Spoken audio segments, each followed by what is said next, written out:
Praise the Lord. सबको जय मसीह की।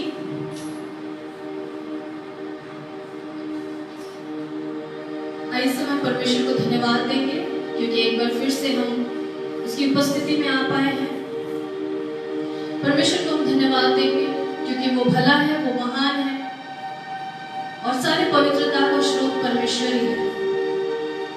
आप सबको ब्लेसेड संडे और इस रविवार की आराधना में, इस ऑनलाइन आराधना में हम आप सबका वेलकम करते हैं, आप सबका स्वागत करते हैं और विश्वास करते हैं कि आप सब आशीषित हैं और प्रभु के आशीष से भरे हुए हैं और आप सब स्वस्थ हैं, भले चुके हैं और आज आप तैयार हैं परमेश्वर की आराधना करने के लिए हमारे साथ में। आमीन। आइए, जबकि हम परमेश्वर की उपस्थिति में आए हैं,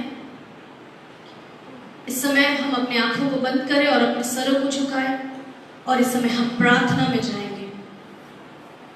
हालेलुया, हालेलुया। धन्यवाद करते हैं पिता परमेश्वर, आपके नाम की स्तुति करते हैं खुदावन परमेश्वर। धन्यवाद करते हैं मेरे प्रभु जी क्योंकि आप महान है खुदावन परमेश्वर। धन्यवाद करते हैं परमेश्वर आपकी भलाई, आपकी करुणा के लिए खुदावन परमेश्वर। आपके उपकारों के लिए हम आपको धन्यवाद करते हैं। इस पूरे हफ्ते परमेश्वर आपने हमें संभाला खुदावन।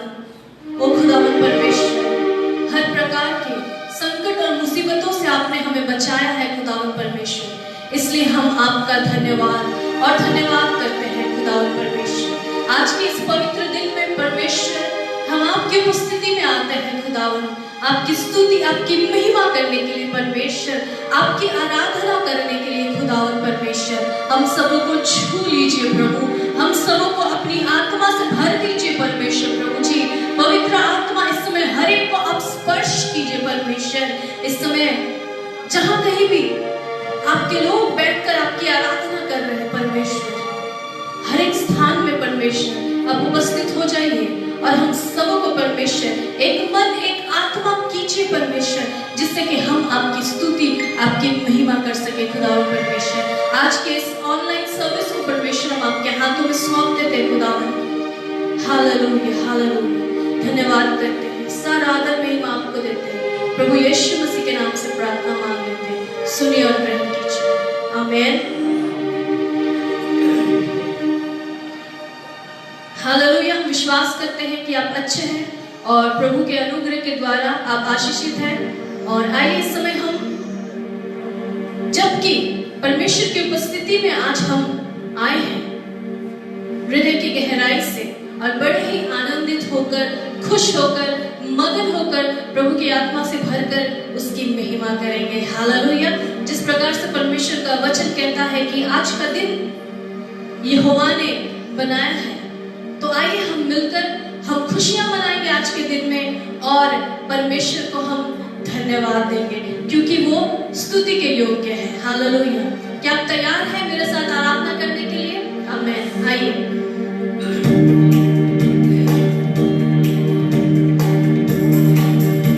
यस लॉर्ड, हम आपकी स्तुति करते हैं परमेश्वर, आपकी महिमा करते हैं, आपको धन्यवाद करते हैं आज के इस दिन के लिए परमेश्वर।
धन्यवाद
कल के भरोसे न रहना हमें, तूने दिया है नया दिन, विश्वास करके है बढ़ना हमें, कोई नहीं तेरे बिन।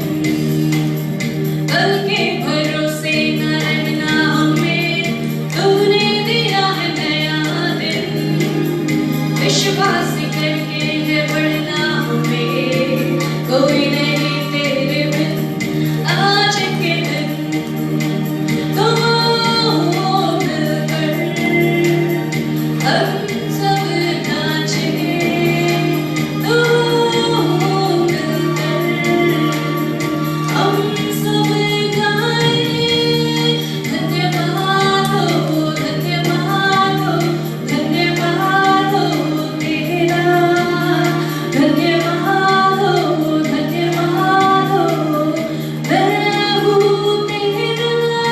आज के दिन, come on sing with me everybody, आज का ये दिन यहोवा ने बनाया है, तो आओ मिलकर हम खुशियाँ मनाएं। आओ तो मिलकर हम सब नाचें, तो मिलकर हम सब गाएं। धन्यवाद हो, धन्यवाद हो, धन्यवाद हो तेरा, धन्यवाद हो, धन्यवाद हो प्रभु तेरा। आज के दिन, आज के दिन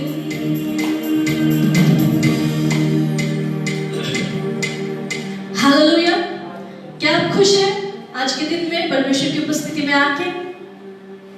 आइए इस समय हम परमेश्वर की आराधना में जाएंगे, और ये समय है थोड़ी देर हम प्रभु की उपस्थिति में, उसके चरणों के पास में हम बिताएंगे, क्योंकि हम जानते हैं कि हमारा भरोसा, हमारा सहारा, हमारा आसरा सिर्फ यहोवा परमेश्वर है। परमेश्वर का वचन कहता है कि परमेश्वर हमारा शरण स्थान और बल है। भजन संगीता उसका 46 उसका 1 में कहता है कि परमेश्वर हमारा शरण स्थान और हमारा बल है, और संकट में अति सहज से मिलने वाला वो सहायक परमेश्वर है, और मुश्किल समय में परमेश्वर हमारे साथ साथ रहने वाला है। जी हाँ मेरे प्रिय, यदि इस समय आप परेशानी में है, समस्या में है, बोझ से दबे हैं, कोई ऐसी बात है जो आपको परेशान कर रही है, इस समय सबसे सुरक्षित जगह है परमेश्वर के पास में, क्योंकि वो हमारा शरण स्थान और बल है। जबकि ये पूरा संसार इस समय क्लेश से, संकट से और दुख से गुजर रहा है, परमेश्वर का वचन कहता है कि संकट में अति सहज से, बहुत ही आसानी से मिलने वाला वो सहायक है हमारा प्रभु यीशु मसीह। आइए इस समय हम थोड़ी देर उसकी उपस्थिति में खो जाएंगे, और थोड़ी देर हम परमेश्वर को अपना जीवन समर्पण करेंगे। हर एक बातों को इस समय भूल जाएं, आपके मन में उठने वाली हर एक विचार को इस समय भूल कर आइए उस महान परमेश्वर की उपस्थिति में चलेंगे, क्योंकि वो भला है और हमें शांति से भर देगा वो परमेश्वर। Yes Lord, hallelujah. Thank you Jesus. Thank you Lord. Oh we love you Lord. We thank you Jesus. Oh hallelujah. Oh Jesus. We lift up your name. हम आपके नाम को ऊंचा उठाते हैं प्रभु जी। Thank you Lord. यीशु मसीह भरोसा मेरा, तू ही सहारा है मेरा, मुश्किल समय में तू ही दिलासा, साथ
यीशु मसीह भरोसा मेरा,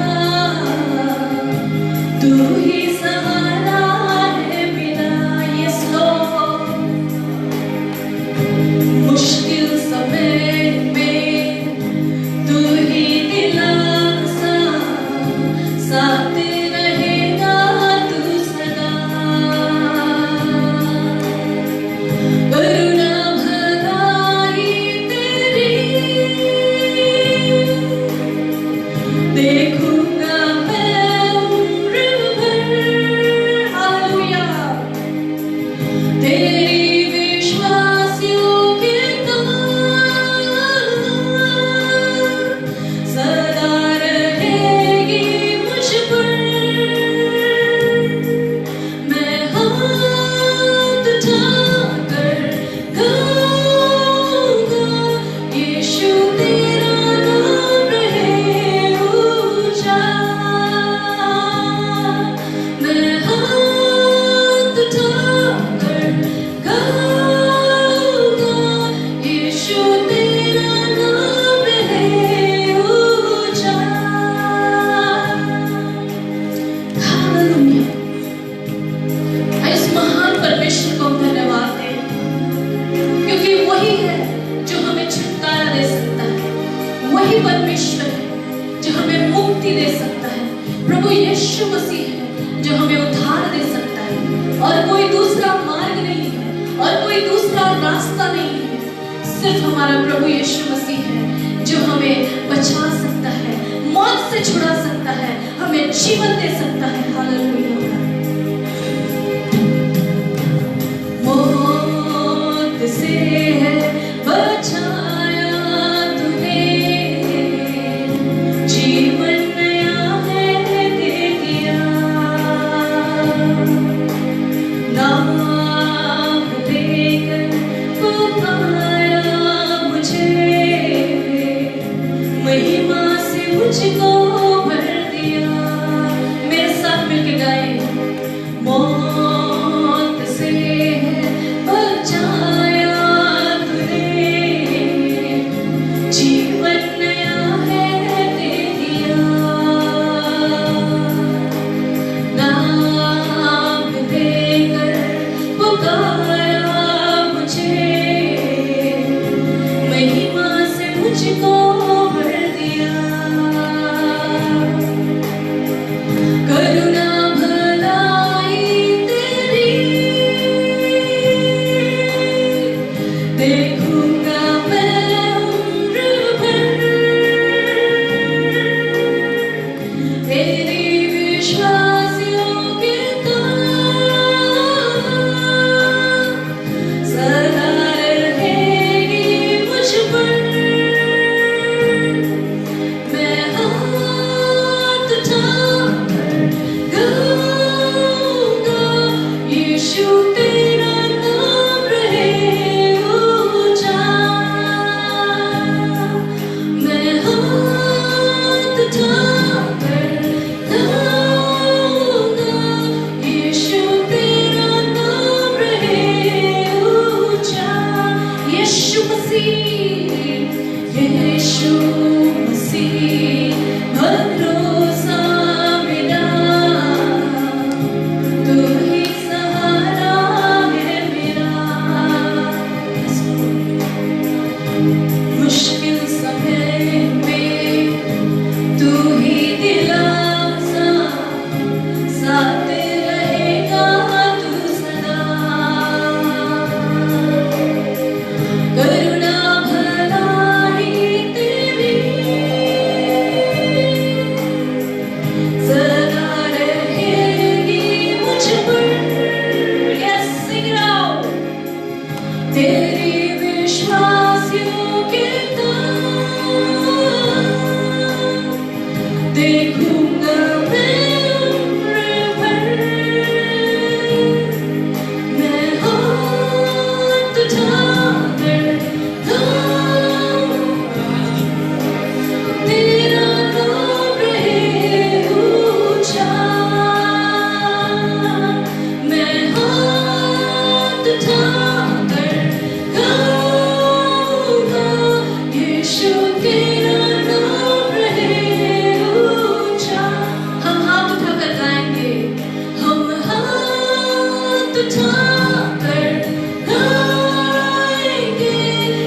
तेरा नाम रहे ऊंचा,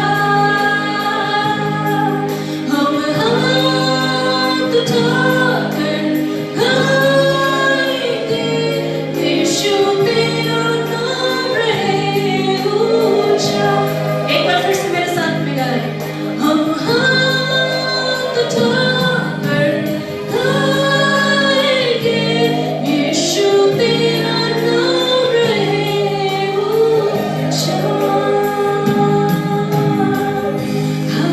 hallelujah, hallelujah, we thank you Jesus। आपकी महान उपस्थिति के लिए हम आपको धन्यवाद करते हैं खुदा परमेश्वर। स्वर्ग और पृथ्वी आपकी महिमा से भरपूर है खुदा परमेश्वर। हालेलुया, महान महान महान महान परमेश्वर, हम आपके नाम को ऊंचा उठाते हैं परमेश्वर, हम आपको आदर देते हैं प्रभु, हम आपको महिमा देते हैं खुदावन, क्योंकि आप ही योग्य हैं। You are worthy Lord, so worthy of our praises, O God। Hallelujah, oh hallelujah, सारा महिमा आपको मिले परमेश्वर। अपने लोगों की स्तुति में आप विराजमान रहते हैं परमेश्वर। हालेलुया, ओ हालेलुया, आपका सिंहासन हमारे बीच में है परमेश्वर। हम विश्वास करते हैं कि आप हमारे बीच में हैं, आप हमारे मध्य में हैं परमेश्वर। ओ hallelujah, thank you Jesus, thank you Lord for your wonderful presence. आपकी उपस्थिति के लिए हम आपको धन्यवाद करते हैं। इस सर्विस को शुरू से अंत तक परमेश्वर आप चलाइए अपनी आत्मा के द्वारा परमेश्वर, अपने लोगों को तैयार कीजिए। आपका glory, you deserve the honour Lord. Hallelujah, धन्यवाद करते हैं परमेश्वर, सारा आदर महिमा आपको देते हैं प्रभु यीशु मसीह के नाम से मांग लेते हैं, सुनिए और ग्रहण कीजिए, आमेन। हालेलुया, हम परमेश्वर को धन्यवाद करते हैं क्योंकि हमारा परमेश्वर महान है। और हम चाहते हैं इस समय आपके साथ में भजन संगीता में से हम एक वचन को पढ़ना चाहते हैं। अगर आपके पास बाइबल है तो आप मेरे साथ निकाल लीजिए भजन संगीता उसका 46 अध्याय। इस अध्याय को हम पढ़ना चाहते हैं आपके साथ में। बहुत ही सुंदर बातें यहाँ पर लिखी हुई है।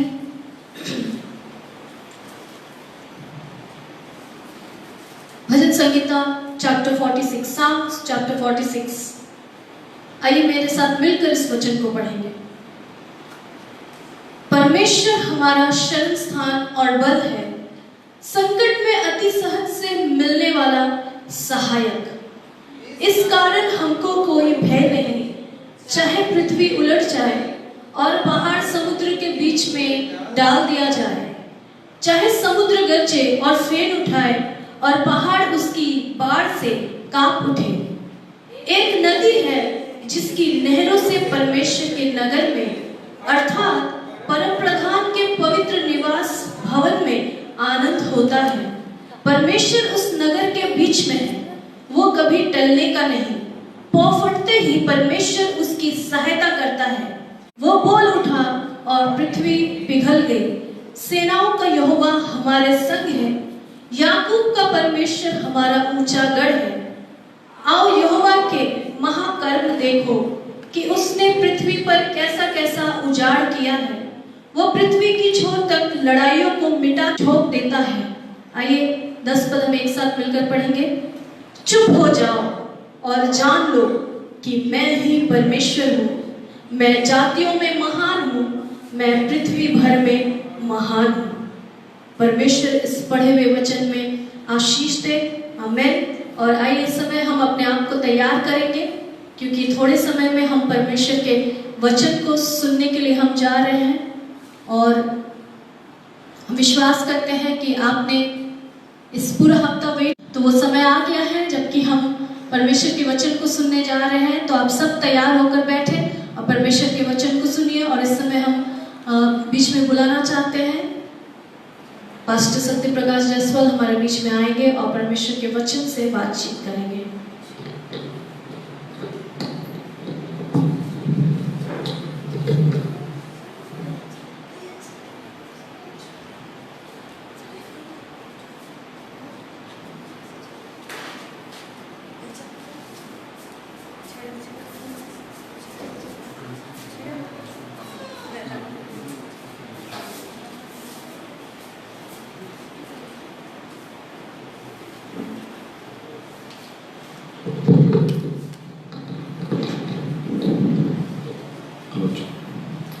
Praise the Lord. तो सबको जय मसीह की। परमेश्वर का धन्यवाद कि प्रभु ने एक बार फिर से हमें एक ऐसा दिन दिया जाके ताकि हम एकत्रित होकर परमेश्वर को महिमा दे पाए। और आज मैं आप सबको एक बार फिर से परमेश्वर की उस गहरी उपस्थिति में लेके जाना चाहता हूं ताकि आप परमेश्वर के शब्दों को आप सुन सकें। ऐसा पहले कि हम लोग परमेश्वर के वचन में जाएंगे, मैं आपको बताना चाहता हूं कि किस प्रकार परमेश्वर ने अब तक हमें संभाला है। हम लोग, मैं विश्वास करता हूं, मैं आशा करता हूं कि आप सब अच्छे हैं और परमेश्वर के नाम की बड़ाई आपके जीवन से हो पा रही है। आइए, इससे पहले कि हम परमेश्वर के वचन में जाएं, मैं आपको बताना चाहता हूं कि किस प्रकार से परमेश्वर जो है अपने लोगों में अद्भुत रीति से कार्य करता है। और बीते दिन मैं परमेश्वर के वचन को पढ़ रहा था और परमेश्वर के वचन के द्वारा बहुत ऐसी बातों को सुनने और समझने का मुझे मौका मिला जब पवित्र आत्मा मुझसे बातचीत कर रहा था। और आज वैसे ही मैं आपके सामने परमेश्वर के कुछ वचनों को लेकर आया हूँ और मैं आपको बताना चाहता हूँ कि परमेश्वर सामर्थ्य है और उसका कार्य बड़े सामर्थ्य के साथ होता है। इससे पहले मैंने आपको बताया कि मैं वचन में जाऊं, मैं आपको कुछ बताना चाहता हूं। आप जानते हैं कि व्यवस्था में दो पार्ट हैं, old testament and new testament. पहला भाग और दूसरा भाग। पहला भाग जिसको हम लोग पुराना नियम कहते हैं और दूसरा भाग जिसको हम लोग नया नियम कहते हैं। बहुत लोग कहते हैं कि नए नियम को हमें पढ़ना चाहिए, बहुत लोग पुराने नियम की ओर जोर लगाते हैं, लेकिन मैं आपको बताना चाहता हूं ये दोनों पुस्तकें हम विश्वासियों के लिए बहुत महत्वपूर्ण है। जिस प्रकार इस बात की सच्चाई है, एक मनुष्य जो है उसके जीवन में दो बातें सत्य होती है, एक उसकी जन्म और दूसरा उसका मृत्यु। उसी प्रकार से व्यवस्था की इस पुस्तक में भी मैं आपको बताना चाहता हूँ दो बातें बहुत इंपॉर्टेंट है, पुराना नियम और नया नियम। जो हम पुराने नियम को हम पढ़ते हैं और हम देखते हैं कि किस प्रकार पुराने नियम में भविष्यवाणी की बातें कही गई हैं और ठीक जब हम नए नियम में आते हैं तो हम नए नियम में उन भविष्यवाणियों को हम पूरा होते हुए अर्थात उसकी प्रकटीकरण को हम पूरा होते हुए हम देख सकते हैं। और मैं आपको बताना चाहता हूँ कि जब हम अंत के दिनों में हैं, हम सब जानते हैं इस बात को और इस बात पर हम विश्वास भी करते हैं कि हम अंत के दिनों में हैं। तो मैं आपको बताना चाहता हूँ कि हमें इन दिनों में विशेष करके हमें भविष्यवाणियों के विषय में मनन करने की आवश्यकता है, जो भविष्यवाणी जो व्यवस्था की पुस्तक में लिखी गई है। क्योंकि मैं आपको बताना चाहता हूँ कि पुराने नियम से के बाद नए नियम में वही बातें पूरी हो रही है जो पुराने नियमों में भविष्यवक्ताओं के द्वारा भविष्यवाणी की गई है। और जब मैं भविष्यवाणी के विषय में पढ़ रहा था, जब मैं रोमियो की पत्री उसके 9वें अध्याय में जब मैं पहुंचा और वहां पर मैंने एक वचन पढ़ा, रोमियो उसका 9 अध्याय और उसके 27 वचन को आप पढ़ेंगे तो वहां पे यशायाह भविष्यवक्ता के द्वारा पौलुस ने उस भविष्यवाणी को लिखा है, जिस भविष्यवाणी के विषय में आज मैं आपसे बातचीत करना चाहता हूं। और वो वचन है रोमन्स चैप्टर 9 वर्स 27 और वहां पे परमेश्वर के वचन में लिखा है, यशायाह इस्राएल के विषय में पुकार कर कहता है, चाहे इस्राएल की संतान की गिनती समुद्र के रेत के बराबर हो तो भी उनमें से थोड़ी ही बचे। ये भविष्यवाणी जो है यशायाह भविष्यवक्ता के द्वारा कही गई थी। और इसी भविष्यवाणी के विषय में पौलुस रोमियो की पत्री उसके 9 अध्याय में करता है। 28 पद में लिखा है, क्योंकि प्रभु अपना वचन पृथ्वी पर पूरा करके धार्मिकता से शीघ्र उसे सिद्ध करेगा। ध्यान से एक बार फिर से इस वचन को सुनिए और मैं आपके लिए फिर से एक बार पढ़ना चाहता हूँ। रोमियो उसका 9 अध्याय उसके 27 और 28 वचन को, यशायाह इस्राएल के विषय में पुकार कर कहता है, चाहे इस्राएल की संतान की गिनती समुद्र के रेत के बराबर हो तो भी उनमें से थोड़े ही बचेंगे, क्योंकि प्रभु अपना वचन पृथ्वी पर पूरा करके धार्मिकता से शीघ्र उसे सिद्ध करेगा। परमेश्वर का वचन ये कहता है कि चाहे इज़राइल की गिनतियां कितनी भी बढ़ जाए, बादलों की किनको के समान हो जाए, लेकिन व्यवस्था बताती है उनमें से थोड़े ही बचे और उनको भी प्रभु अपने वचन के द्वारा पृथ्वी पर पूरा करके अपनी धार्मिकता के द्वारा, किसी और की धार्मिकता के द्वारा नहीं। अगर आज आप ये सोचते हैं कि हम अपनी धार्मिकता में हम परमेश्वर के सामने में खड़े हैं, तो मैं आपको बताना चाहता हूं ऐसा कोई भी व्यक्ति प्रभु के सामने अपनी धार्मिकता में खड़ा नहीं हो सकता, ना तो मैं और ना ही कोई व्यक्ति। क्योंकि अगर आज हम प्रभु के सामने हैं, अगर हम उसके सामने इबादत करते हैं, उसके सामने दुआ करते हैं, प्रार्थना करते हैं, उसकी संगति में है, उसके व्यवस्था को पढ़ते हैं, लगातार हम प्रभु को अपने हृदय में मदद करते हैं, तो मैं आपको बताना चाहता हूं केवल हम एक विषय में हम खड़े हो सकते हैं कि हमारे पास प्रभु यीशु मसीह का धार्मिकता है। आमीन, हालेलुया। मेरे प्रियो, मैं आज आपको परमेश्वर के वचन से रूबरू कराना चाहता हूं और आपको बताना चाहता हूं क्योंकि प्रभु अपना वचन पृथ्वी पर पूरा करेगा, पूरा करके धार्मिकता से शीघ्र उसे सिद्ध करेगा। परमेश्वर का वचन कहता है, बाइबल बताती है, आकाश टल जाएगी, पृथ्वी टल जाएगा, परंतु परमेश्वर का वचन कभी ना टलेगा। और मैं आपको बताना चाहता हूं कि वही धार्मिकता, जिस धार्मिकता के विषय में मैं आज आपसे बातचीत कर रहा हूं, बाइबल बताती है उस धार्मिकता का नाम प्रभु यीशु मसीह है। और इसलिए व्यवस्था बताती है कि जो कोई इसका नाम लेगा वो अवश्य उद्धार पाएगा। और मैं आपको बताना चाहता हूं वो नाम सब नामों से ऊंचा है, वो नाम सब नामों से श्रेष्ठ है, वो नाम जो हमें चंगाई देता है, रिहाई देता है, छुटकारा देता है, वो नाम जो हमारे जीवन में अद्भुत रीति से कार्य करता है। मैं आपको बताना चाहता हूं प्रेरित उसके 4 और उसके 12 में लिखा है, स्वर्ग और पृथ्वी पर दूसरा ऐसा कोई नाम नहीं जिसके द्वारा हमारा उद्धार हो सके। और इसलिए मैं प्रियो आज मैं आपको बताना चाहता हूं उसी धार्मिकता से के द्वारा हम सिद्ध हो पाएंगे।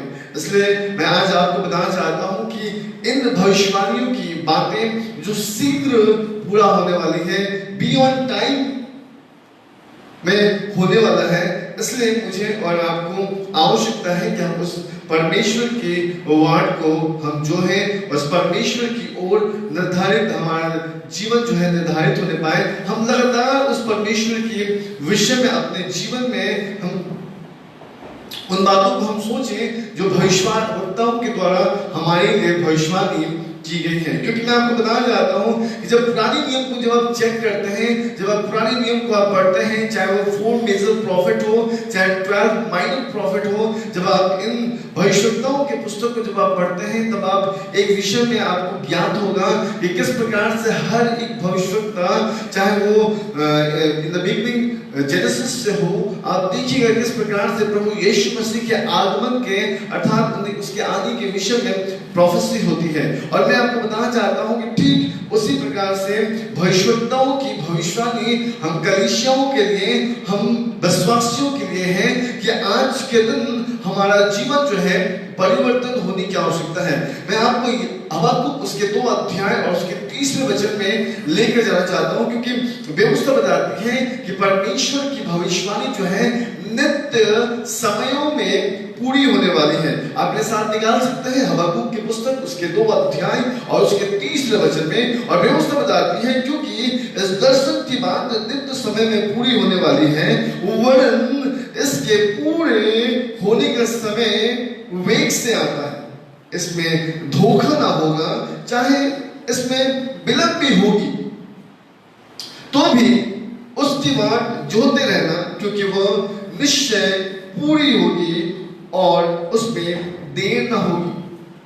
बाइबल बताती है हबक्कुक के पुस्तक में, जब आप हबक्कुक की भविष्यवाणी को आप पढ़ते हैं, परमेश्वर जब हबक्कुक से बातें करता है और उसको दर्शन देते हुए कहता है कि नित्य समय में पूरी होने वाली, वरन इसके पूरे होने का समय वेग से आता है, धीरे धीरे आता है, वो चलते चलते आता है मेरे प्रियो। और व्यवस्था कहती है कि इसमें धोखा ना होगा, इसमें किसी प्रकार का कोई भी धोखा ना होगा, चाहे इसमें विलंब भी हो। तो भी उसकी वाट जोते रहना, क्योंकि वह निश्चय पूरी होगी, उसमें देर न होगा। याद रखिए, व्यवस्था कहती है इसमें थोड़ी विलंब हो सकती है, क्योंकि वो निश्चय पूरी होगी। और उसमें वचन कहता है कि उसमें देर भी ना होगा, क्योंकि यशायाह भविष्यवक्ता ने इस भविष्यवाणी के शब्दों को रखा है और वो कहता है कि इस्राएल के विषय में मैं पुकार कर कहता हूं, चाहे इस्राएल की संतानों की गिनती समुद्र के किनकों के बराबर हो तो भी उनमें से थोड़े ही बचेंगे। याद कीजिए किस प्रकार से लोग मिस्र देश से बाहर निकले थे और कितने लोग वाचा के स्थान में पहुंचे। लाखों की संख्या में इजरायली निकले और केवल 2 लोग। व्यवस्था बताती है इसी प्रकार से इजराइल की गिनती बालू की गिनतियों के समान होगा, लेकिन उनमें से थोड़े लोग पहुंचेंगे। हमें इस भविष्यवाणी के विषय की ओर ध्यान देने की आवश्यकता है। और मैं आपको बताना चाहता हूं कि जब आप कोविड-19 को देखते हैं, अम्फान साइक्लोन को देखते हैं, तो मैं आपको बताना चाहता हूं ये आपके जीवन में एक अंदेशा होना चाहिए, एक ऐसा संदेश होना चाहिए। और इस विषय को आपको जान लेने की आवश्यकता है कि प्रभु का आगमन कितना निकट है, क्योंकि व्यवस्था बताती है जब आप भजन संहिता उसके 27 के 14 वचन को पढ़ते हैं तो दाऊद कहता है कि यहोवा की वाट जोते रह, याद मान और तेरा हृदय दृढ़ रहे, यहोवा की वाट जोते रह। दाऊद कहता है कि किसी भी परिस्थिति में क्यों ना हो, लेकिन लगातार परमेश्वर की वाट जोते रहो, लगातार परमेश्वर को ढूंढते रहो, लगातार परमेश्वर की खोज में लगना। इसलिए व्यवस्था बताती है, मत्ती में लिखा है कि तुम ढूंढोगे और तुम पाओगे। आज हम ढूंढते नहीं, हम परमेश्वर की उपस्थिति में आना नहीं चाहते, हम परमेश्वर के साथ उसके स्वभाव में रहना नहीं चाहते। इसलिए तो आज हमारा और परमेश्वर की गति में समानता नहीं है, इसलिए हमारे विचार परमेश्वर के विचार से नहीं मिलते। मेरे प्रियो, मैं आपको बताना चाहता हूं कि बहुत जल्द इन भविष्यवाणी को पूरा होते हुए आप देखेंगे। और इसलिए मैं आपको बताना चाहता हूं कि हमें लगातार परमेश्वर की वाट जोड़ने की आवश्यकता है, क्योंकि आज जो वचन मैं आपको समझाने के लिए आया हूं, मैं आपको बताना चाहता हूं कि ठीक वही वचन दानियेल की पुस्तक को जब आप पढ़ेंगे उसके 10 अध्याय उसके 14 वचन में परमेश्वर ने वही दर्शन, जो दर्शन के विषय में मैं आज आपसे बातचीत कर रहा हूं, परमेश्वर ने दानियेल नबी से भी बातचीत की।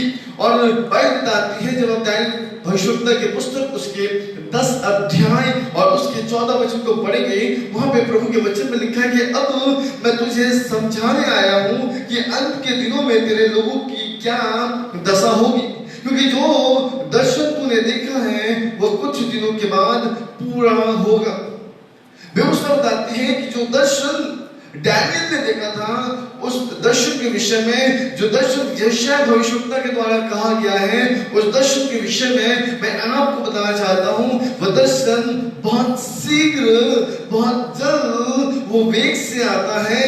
व्यवस्था कहती है कि वो बहुत जल्द हमारे जीवन में पूरा होने वाला है। और मेरे प्रियो, मैं आपको बताना चाहता हूं ये समय है, क्योंकि मैं आपको बताना चाहता हूं कि व्यवस्था की पुस्तक में जो भविष्यवाणी की बातें हैं आप उनको अलग नहीं कर सकते। केवल आप चंगाई के पीछे नहीं भाग सकते, केवल आप प्रॉस्पेरिटी के पीछे नहीं भाग सकते, लेकिन मैं आपको बताना चाहता हूं कि परमेश्वर का वचनों को मैं सुन रहा हूं, भविष्यवक्ता की पुस्तकों को मैं पढ़ रहा हूं और लगातार मैं इन विषयों को मैं देख सकता हूं कि किस प्रकार परमेश्वर का वचन कहता है कि हमें अपने जीवन में सावधान होने की आवश्यकता है। केवल इसलिए नहीं कि परमेश्वर का आगमन निकट है, क्योंकि मैं आपको बताना चाहता हूं इसलिए कि कहीं हम महाक्लेश के उस काल में ना फंस जाए। क्योंकि जब आप थिस्सलुनीकियों की पत्री को आप पढ़ेंगे, व्यवस्था बताती है जिसको यीशु मसीह ने अपने भूख के द्वारा भूख से मार डाला, बाइबल कहती है, और अपने आगमन के तेज से भस्म कर दिया, उसका भी समय शीघ्र निकट है। और इसलिए मेरे प्रियो, मैं आपको बताना चाहता हूं ये समय है कि हमारे आत्मिक आंखें खुल जाए। याद रखिए, व्यवस्था बताती है कि जब अब्राहम और उसके भतीजे लूत के बीच में, लूत के अब्राहम और लूत के चरवाहों के बीच में जब झगड़े उत्पन्न होने लगे, तब अब्राहम ने लूत से कहा कि हमारा एक दूसरे से अलग हो जाना बेहतर होगा। और मैं आपको बताना चाहता हूं कि अब्राहम ने लूत से कहा कि अगर तू दाहिने जाए तो मैं बाईं ओर जाऊंगा, और तू बाईं ओर जाए तो मैं दाहिनी ओर जाऊंगा।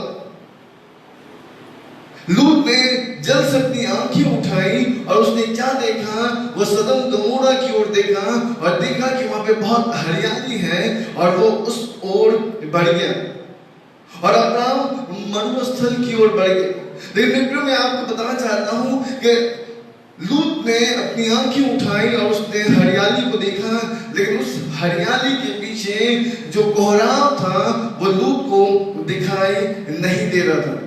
आज मैं आपको बताना चाहता हूं कि ठीक इस कोविड-19 के पीछे जो कोहराम है वो मुझे और आपको शायद नहीं दिखता, लेकिन मैं आपको बताना चाहता हूं इस भविष्यवाणी के वचनों के द्वारा मुझे और आपको देखने की आवश्यकता है। ये परमेश्वर का अंदेशा है, परमेश्वर का संदेश मेरे और आपके लिए है, क्योंकि व्यवस्था कहती है कि इस्राएल के विषय में मैं पुकार कर कहता हूं, चाहे इस्राएल की संतान की गिनती समुद्र की रेत के बराबर हो तो भी उनमें से थोड़े ही बचेंगे। क्यों उनमें से थोड़े ही बचेंगे? क्योंकि मैं आपको बताना चाहता हूं कि आज लोग परमेश्वर की बात नहीं जोते, लोग परमेश्वर को नहीं ढूंढते, लेकिन लोग आज सांसारिक अभिलाषाओं के पीछे अपने जीवन को व्यर्थ नष्ट कर रहे हैं। बाइबल बताती है, आप मेरे साथ निकाल सकते हैं तो सेकंड थिस्सलुनीकियों चैप्टर 2 वर्स 8 को। जब आप दूसरा थिस्सलुनीकियों की पुस्तक उसके 2 अध्याय और उसके 8वें वचन को मेरे साथ पढ़ेंगे। मैं आपके लिए पढ़ देता हूं, आप सुन सकते हैं। तब वो अधर्मी प्रकट होगा जिससे प्रभु यीशु अपने मुंह की फूंक से मार डालेगा और अपने आगमन के तेज से भस्म करेगा। उस अधर्मी का आना शैतान के कार्य के अनुसार सब प्रकार की झूठी सामर्थ और चिन्ह और अद्भुत काम है। और मैं आपको सच कहना चाहता हूं, इसलिए मुझे और आपको सचेत और सावधान होने की आवश्यकता है, क्योंकि ऐसे बहुत लोग होंगे जो भरमाए जाएंगे, ऐसे बहुत लोग होंगे जो मिसगाइड होंगे, ऐसे बहुत लोग होंगे जो प्रॉस्पेरिटी की ओर भागेंगे, चिन्ह की ओर भागेंगे, अपने शारीरिक अभिलाषाओं की ओर भागेंगे। लेकिन मैं आपको बिवेयर करना चाहता हूं, मैं आपको सावधान करना चाहता हूं और परमेश्वर के वचन की ओर आपका ध्यान केंद्रित करना चाहता हूं, क्योंकि मैं आपको बताना चाहता हूं व्यवस्था कहती है कि हमें और आपको उसकी वर्ड जोड़ने की आवश्यकता है। जब हम बिलाप गीत उसके 3 अध्याय उसके 25 वचन को पढ़ेंगे, वहां पर व्यवस्था बताती है जो यहोवा की वाट जोते उसके पास आते हैं उनके लिए यहोवा भला है। यहोवा के उद्धार पाने की आशा रखकर चुपचाप रहना भला है। मैं आपको बताना चाहता हूं परमेश्वर उनके लिए बहुत सुंदर है, उनके लिए बहुत भला है, जो हर दिन प्रभु को ढूंढते हैं, प्रभु के पास आते हैं, जो हर दिन अपने प्यास को लेकर परमेश्वर के पास आते हैं। क्योंकि यशायाह उसके 55 वर्स 1 में लिखा है, अहो प्यासे मेरे पास आओ। जो प्यासे हैं उनको परमेश्वर के पास आने की आवश्यकता है मेरे प्रियो, क्योंकि इन दिनों में जब हम देख सकते हैं कि परमेश्वर के लोगों के जीवन में किस प्रकार से और परमेश्वर के वचनों का किस प्रकार से प्रकटीकरण उनके जीवनों में हो रहा है। कई ऐसे जब आप YouTube आप में से बहुत लोग यूट्यूबर हैं और YouTube खोलते हैं और YouTube में सुनते हैं, मैं आपको बताना चाहता हूं ऐसे भविष्यवक्ताओं के वचनों के ऊपर में ध्यान दीजिए जो अंत के विषय में जो आपको सचेत और सावधान करते हैं। मैं आपको बताना चाहता हूं अवश्य है, क्योंकि ये समय है बहुत से ऐसे रॉन्ग जो है अगर आप कह सकते हैं तो बहुत ऐसे जो रॉन्ग वर्शिप है वो बंद होंगे, बहुत सी ऐसी बातें जो है जो कल्ट है वो खत्म होगी, लेकिन बहुत ऐसी बातें हैं जो उत्पन्न बंद होगी। इसलिए व्यवस्था बताती है, परमेश्वर के वचन में लिखा है कि हमें इन दिनों में सचेत और सावधान होने की आवश्यकता है। मैं आज आपको बताना चाहता हूं कि जो यहोवा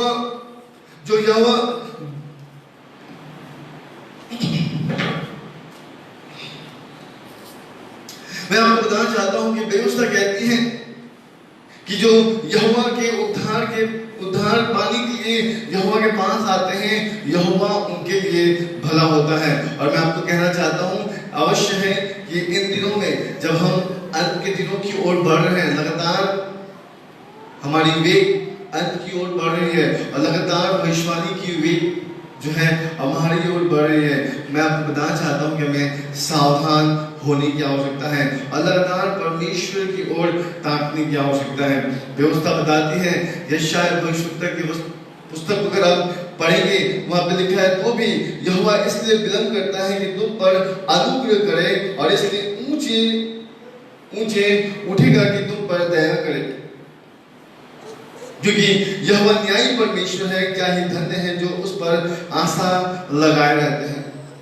व्यवस्था कहते हैं, क्या ही धन्य है वे जो प्रभु की ओर आशा लगाए रहते हैं। मैं आपको बताना चाहता हूं, परमेश्वर उनके लिए भला है, परमेश्वर उनके लिए सुंदर है और परमेश्वर उनके लिए आशीष का कारण ठहरेगा, जो उनके वचनों के ऊपर में, भविष्यवाणी के ऊपर में और आने वाले दिनों की वाट जोता है। मैं आपको बताना चाहता हूं, परमेश्वर उनके लिए भला है। इसलिए मेरे प्रियो, आज परमेश्वर का वचन कहता है कि हमें आवश्यकता है कि हम इन भविष्यवाणी को जब हमारे जीवन में पूर्ण होते हुए हम देखते हैं, तो हम अपने आप को परमेश्वर के करीब रखें, हम अपने आप को परमेश्वर के उन वचनों के पास रखें जो परमेश्वर हमसे चाहता है। बाइबल बताती है, परमेश्वर का वचन कहता है, इस दर्शन की बातें नित्य समय में पूरी होगी। ये नित्य समय कौन सा है? ये नित्य समय कब आएगी? तो बाइबल बताती है, इसके विषय में केवल पिता को ही पता है। इसके विषय में केवल पिता ही जानता है और हमें इसके विषय में जानने की आवश्यकता नहीं। जब हम प्रेरित उसके 1 अध्याय और उसके 7वें वचन को आप पढ़ेंगे, एक्ट्स चैप्टर 1 वर्स 7 को आप पढ़ेंगे, वहां पे देखिएगा प्रभु के वचन में क्या लिखा है। प्रेरित उसके 1 अध्याय उसके 7वें वचन में लिखा है, उसने उनसे कहा, उन समय या कालों को जानना जिनको पिता ने अपनी ही अधिकार में रखा है, तुम्हारा काम नहीं।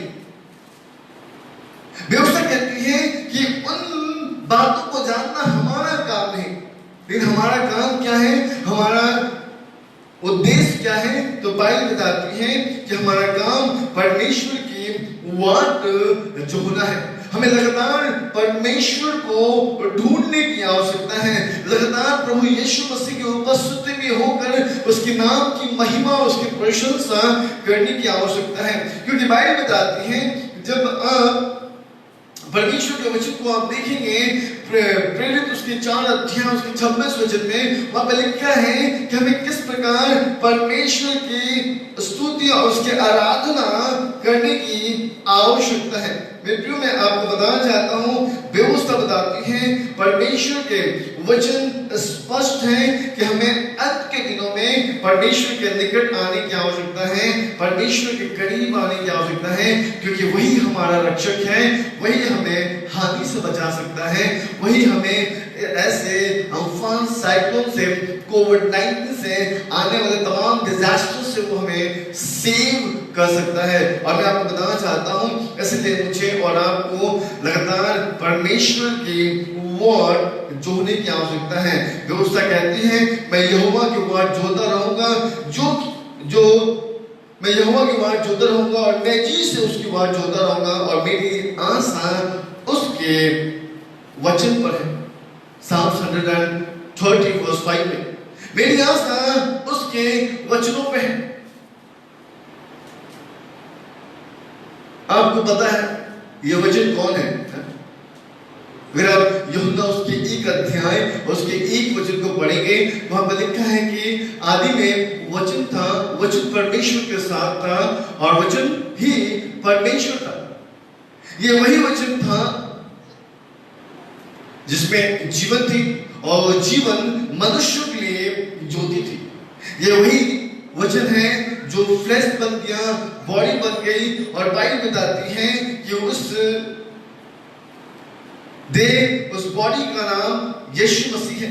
और व्यवस्था कहते हैं कि हमें लगातार उस वचन के ऊपर, अर्थात हमें प्रभु यीशु मसीह के ऊपर निर्भर होने की आवश्यकता है। जिस प्रकार एक पहरुए भोर को चाहता है, मुझे और आपको भी यहोवा को ठीक उसी प्रकार चाहने की आवश्यकता है। My soul wait for the Lord more than watchmen wait for the morning।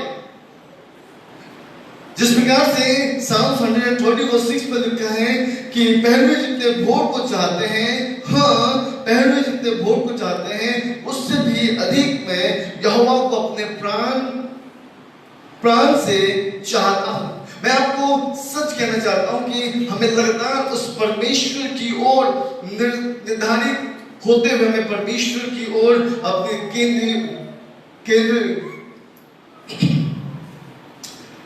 हमारे केंद्र बिंदु प्रभु यीशु मसीह होने की आवश्यकता है, और हमें लगातार उस परमेश्वर की ओर ताकने की आवश्यकता है, क्योंकि मैं आपको बताना चाहता हूं वही है जो हमें अंत के दिनों में, अर्थात हमारे जीवन में आने वाले तमाम गड़बड़ियों से वो हमें बचा सकता है। और गड़बड़ियां क्या हैं? तो व्यवस्था कहते हैं कि इस्राएल के संतान जो बालू के किनकों के समान बढ़ेंगे तो सही, लेकिन उनमें से थोड़े से लोग ही बचेंगे। आपको पता है ये थोड़े से लोग कौन हैं? चलिए मैं आपको बताना चाहता हूं, मेरे साथ आप निकाल सकते हैं यहेजकेल की पुस्तक उसके 6 अध्याय और उसके 8वें वचन को। यहेजकेल उसके बुक ऑफ यहेजकेल चैप्टर 6 वर्स 8 को हम लोग पढ़ेंगे और थोड़ा देखेंगे और समझने की कोशिश करेंगे ये थोड़े से लोग कौन हैं।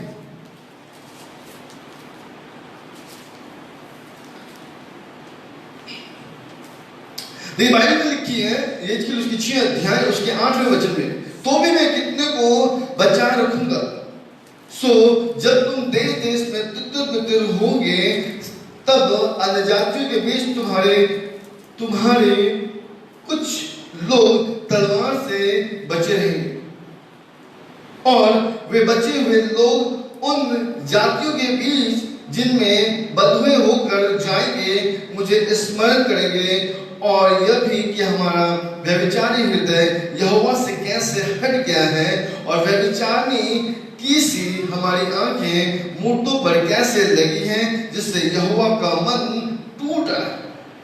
मैं आपको बताना चाहता हूं व्यवस्था कहती है, आपको पता है 1948 में इजराइल एस्टैब्लिश हुआ, और ये इजराइल जो एस्टैब्लिश हुआ 1948 के उपरांत, उससे पहले जो है इजराइल भटके हुए थे और वो हर एक जगह पर थे। वो भिन्न भिन्न स्थानों में, भिन्न भिन्न कंट्रियों में थे। इंडिया में भी नॉर्थ ईस्ट की तरफ में काफी इजरायली लोग पाए जाते हैं, लेकिन जब 1948 में इजराइल एस्टैब्लिश हुआ, जब बंधुआई से वो छुटकारा पाया, सब लोग भागकर वहां चले गए। मेरे प्रियो, मैं आपको बताना चाहता हूँ यशायाह इजराइल के विषय में पुकार कर कहता है, चाहे इजराइल की संतान की गिनती समुद्र के रेत के बराबर हो तो भी उनमें से थोड़े ही बचेंगे, क्योंकि प्रभु अपना वचन पृथ्वी पर पूरा करके धार्मिकता से शीघ्र उसे सिद्ध करेगा। वो किसी और बातों के द्वारा नहीं, लेकिन वो धार्मिकता से शीघ्र उसे सिद्ध करेगा। याद रखिएगा, अगर आज हम और आप प्रभु यीशु मसीह के धार्मिकता के मध्य में खड़े हैं, प्रभु यीशु मसीह की धार्मिकता में खड़े हैं, तो मैं आपको बताना चाहता हूं कि हम अवश्य सिद्ध किए जाएंगे। इसलिए मैं आपको बताना चाहता हूं हमें आवश्यकता है कि इन भविष्यवाणी की बातों को हम बहुत आसानी से ना लें, लेकिन बहुत गंभीरता के साथ, बड़े गरिमा के साथ हमें इन वचनों को अपने हृदय में आने देने की आवश्यकता है, ताकि हम इन वचनों के द्वारा हम परमेश्वर के उन सामर्थ्य बातों को अपने जीवन में पूर्ण होते हुए हम देख सकें। क्योंकि मैं आपको बताना चाहता हूं बहुत ऐसे थोड़े व्यक्ति हैं जो परमेश्वर के वचनों को सटीक रीति से समझते हैं, और इन दिनों में मैं आपको बताना चाहता हूं व्यवस्था बताती परमेश्वर का वचन, चाहे आप जेनेसिस से लेकर रेवलेशन तक जाइए, आप देखिएगा हर जगह पर भविष्यवाणी की बातें ही हैं। आप जेनेसिस चैप्टर 1 को खोलिए और रेवलेशन चैप्टर 22 उसके लास्ट वर्स पे जाइए, आपको पहले वर्स से लेकर लास्ट वर्स तक आपको भविष्यवाणी के शब्द दिखाई देंगे। और इसलिए मैं आपको बताना चाहता हूँ, आप इन भविष्यवाणी के बातों को हटा नहीं सकते, अलग नहीं कर सकते, बल्कि भविष्यवाणी के बातों की ओर आपको मन लगाने की आवश्यकता है। भविष्यवाणी की बातों की ओर आपका लगातार दृष्टि उसकी ओर होने की आवश्यकता है। इब्रानियों की पत्री उसके 10 अध्याय उसका 36 वचन कहता है, क्योंकि तुम्हें धीरज रखना अवश्य है। याद रखिए, क्योंकि अगर आप इस भविष्यवाणी के बातों पर अगर आप धीरज नहीं रखेंगे, याद रखिएगा कि उन बचे हुए लोगों से अर्थात परमेश्वर की धार्मिकता में हम सिद्ध नहीं हो पाएंगे। इसलिए इब्रानियों की पत्री कहता है कि तुम्हें धीरज रखना अवश्य है, ताकि परमेश्वर की इच्छा को पूरी करके तुम प्रतिज्ञा का फल पाओ। तुम प्रतिज्ञा का फल पाओ, क्योंकि व्यवस्था बताती है परमेश्वर के वचन में स्पष्ट है कि ताकि तुम परमेश्वर की इच्छा पूरी करके तुम प्रतिज्ञा का फल पाओ। और किस परमेश्वर की कौन सी इच्छा है और कौन सी इच्छा को हम पूर्ण करके हम उसका प्रतिफल प्राप्त कर सकते हैं। तो व्यवस्था बताती है इसके विषय में पौलुस बड़ी अच्छी रीति से कहता है। जब आप रोमियो की पत्री उसके 12 अध्याय को आप पढ़ेंगे, वहां पे लिखा है परमेश्वर के वचन में, इसलिए हे मेरे भाइयों मैं तुमसे परमेश्वर की दया स्मरण दिलाकर विनती करता हूं कि अपने शरीर को जीवित और पवित्र और परमेश्वर को भावता हुआ बलिदान के चढ़ाओ, यही तुम्हारी आत्मिक सेवा है। क्योंकि परमेश्वर का वचन कहता है यही आत्मिक सेवा है कि परमेश्वर के सम्मुख उपस्थित होकर जीवित पवित्र और परमेश्वर का भावता हुआ बलिदान करके चढ़ाओ। यही परमेश्वर के सम्मुख तुम्हारी इच्छा है, यही परमेश्वर चाहता है कि आप परमेश्वर की ओर अपनी केंद्रित करें। क्योंकि मैं आपको बताना चाहता हूं समय बहुत कम रह गया है। इब्रानियों उसके 10 के 37 को आप पढ़िए, अभी हमने 36 को पढ़ा, उसके ठीक नीचे वाले वर्ष को आप पढ़ेंगे, वहां पे लिखा है क्योंकि अब बहुत ही थोड़ा समय रह गया है जब आने वाला आएगा और देर ना करेगा। जब आने वाला आएगा और देर ना करेगा। इसलिए मैं आपको बताना चाहता हूं कि हमें आवश्यकता है कि हम इस भविष्यवाणी के वचनों के अनुसार हमारा जीवन होने पाए। हम लगातार अपना केंद्र बिंदु प्रभु यीशु मसीह की ओर रखें, ताकि परमेश्वर का क्रोध जो भड़कने वाला है, याद रखिएगा, परमेश्वर का क्रोध जो भड़कने वाला है, अंत के दिनों में जो कुछ होगा, मैं उसके विषय में ही आपको बता रहा हूं। क्योंकि व्यवस्था कहते हैं, क्योंकि अंत के ठहराए हुए समय में सब कुछ पूरा होगा, सब कुछ। कई बार हम सोचते हैं, जब मैं यीशु मसीह पे, जब मैं विश्वास में आया, तब मैंने सुना था यीशु मसीह आने वाला है। मैं आपको बताना चाहता हूं, आज भी हम इसी बात को सुन रहे हैं कि प्रभु आने वाले हैं। और कई लोगों का तो फेथ जो है स्थिर नहीं रहता, हाँ प्रभु आने वाले हैं, लेकिन उसको हम बहुत सीरियस नहीं लेते हैं। लेकिन मैं आपको बताना चाहता हूँ, प्रभु ऐसे समय में आएगा जब आप सोते हुए रहेंगे। प्रभु ऐसे समय में आएगा जब आप परमेश्वर से बहुत दूर रहेंगे। इसलिए मैं आपको बताना चाहता हूँ, बाइबल का वचन कहता है, दानियेल की पुस्तक उसके 8 अध्याय को आप पढ़ेंगे, उसके 19 वचन में लिखा है, तब उसने क्रोध भड़कने के अंत के दिनों में जो कुछ होगा वो मैं तुझे जताता हूँ, क्योंकि अंत के ठहराए हुए समय में वो सब पूरा हो जाएगा। अंत के ठहराए हुए समय में सब पूरा हो जाएगा। आपको पता है, राजा नबूकदनेस्सर, परमेश्वर ने उस पर अंत के विषय में, उसके अंत के विषय में, उसके ऊपर में प्रकटीकरण किया था। जब आप दानियेल उसके 2 अध्याय उसके 28 वचन को आप पढ़ेंगे, आप निकाल सकते हैं। डैनियल उसके 2 अध्याय उसके 28 को आप पढ़ेंगे, वहां पर लिखा है, परंतु भेदों को प्रकट करने वाला परमेश्वर स्वर्ग में है और उसी ने नबूकदनेस्सर राजा को जताया है कि अंत के दिनों में क्या क्या होने वाला है। एक ऐसे व्यक्ति के ऊपर में परमेश्वर ने उन बातों को प्रकट किया जिसके विषय में कोई नहीं समझ सकता। नबूकदनेस्सर जब उस दर्शन को देखा और उस दर्शन को देखने के द्वारा उसने कई लोगों को बुलाया और उस दर्शन का हाल समझना चाहता था, लेकिन बाइबल बताती है कि एक भी व्यक्ति उसे नहीं मिला कि उस दर्शन का प्रकटीकरण उसके सामने रख सके। लेकिन मैं प्रिय में आपको बताना चाहता हूं, वो डैनियल भविष्यवक्ता था जिसने नबूकदनेस्सर को उस भविष्यवाणी के बातों को पूर्ण होते हुए बताया। उसने बताया कि किस प्रकार से एक बहुत बड़ी मूर्त उसने देखा है जो चोखे सोने के समान है, जिसकी छाती जो है चांदी की है, जिसकी भुजाएं चांदी की है, जिसके पांव लोहे और मिट्टी की है।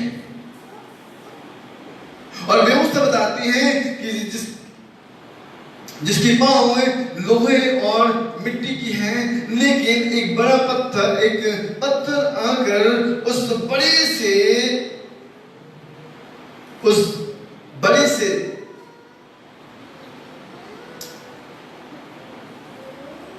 मूर्ति के पांव में लग जाती है और क्या सोना, क्या चांदी, क्या लोहा और क्या मिट्टी सब चूर चूर हो जाता है। मेरे प्रियो, मैं आपको बताना चाहता हूं, व्यवस्था बताती है वो छोटा सा पत्थर जो है